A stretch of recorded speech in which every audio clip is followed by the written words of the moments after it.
તિરંગા એક ઉત્સવ જે આખા રાષ્ટ્રમાં ઉજવવા જઈ રહ્યો છે, ગુજરાતમાં ઉજવવા જઈ રહ્યો છે, પૂરા સ્ટેટમાં. અને એ સંદર્ભે ટીમ બનાસકાંઠા જિલ્લાએ ખૂબ સરસ મજાનું આયોજન કર્યું છે.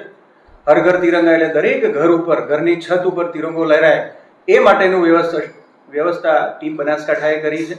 એક ખૂબ સરસ મજાની તિરંગામય માહોલ આખા જિલ્લામાં થાય એ માટે થઈને દરેક તાલુકા સેન્ટરો ઉપર યાત્રા છે. એક ખૂબ સરસ મજાની 10,000 લોકો જોડાય એવું આયોજન, અને એની પદયાત્રા થાય તિરંગામય માહોલમાં, તિરંગા હાથમાં હોય એનું પણ આયોજન ટીમ બનાસકાંઠાએ ખૂબ સરસ મજાનું અહીંયા પાલનપુર મુકામે કર્યું છે.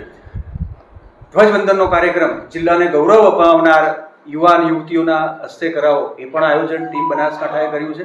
એટલે આ આખું પખવાડિયું 9 તારીખથી લઈને 15 તારીખ સુધી તિરંગાનું માન સન્માન સાથેનો આખા આ પર્વની ઉજવણીનું આયોજન ખૂબ સરસ રીતે ટીમ બનાસકાંઠાએ કર્યું. બનાસકાંઠા ભાજપના તો દરેક કાર્યકર્તા, એ બૂથ પ્રમુખ હોય, બૂથ પ્રમુખથી લઈને જિલ્લાનું મોવડી મંડળ, તમામ કાર્યકર્તા જોડાવાના છે. પણ ખાસ આમાં જે યુવાનો, જેની અંદર દેશદાસ જાગે અને દેશ માટે, આ તિરંગા માટે માન સન્માન જાગે, એ માટે થઈને ખાસ કરીને યુવાન યુવતીઓને, આમ લોકોને જોડવાનું ટીમ બનાસકાંઠા જિલ્લા ભાજપનું આયોજન છે. બનાસકાંઠામાં વિશેષ આયોજન શું છે? બનાસકાંઠામાં વિશેષ આયોજનમાં મેં કહ્યું એમ કે પાલનપુરમાં 10,000થી પણ વધુ આમ જનતા, આમ યુવાનો આ તિરંગા યાત્રામાં, પદયાત્રામાં જોડાય એનું આયોજન ટીમ બનાસકાંઠાએ કર્યું છે.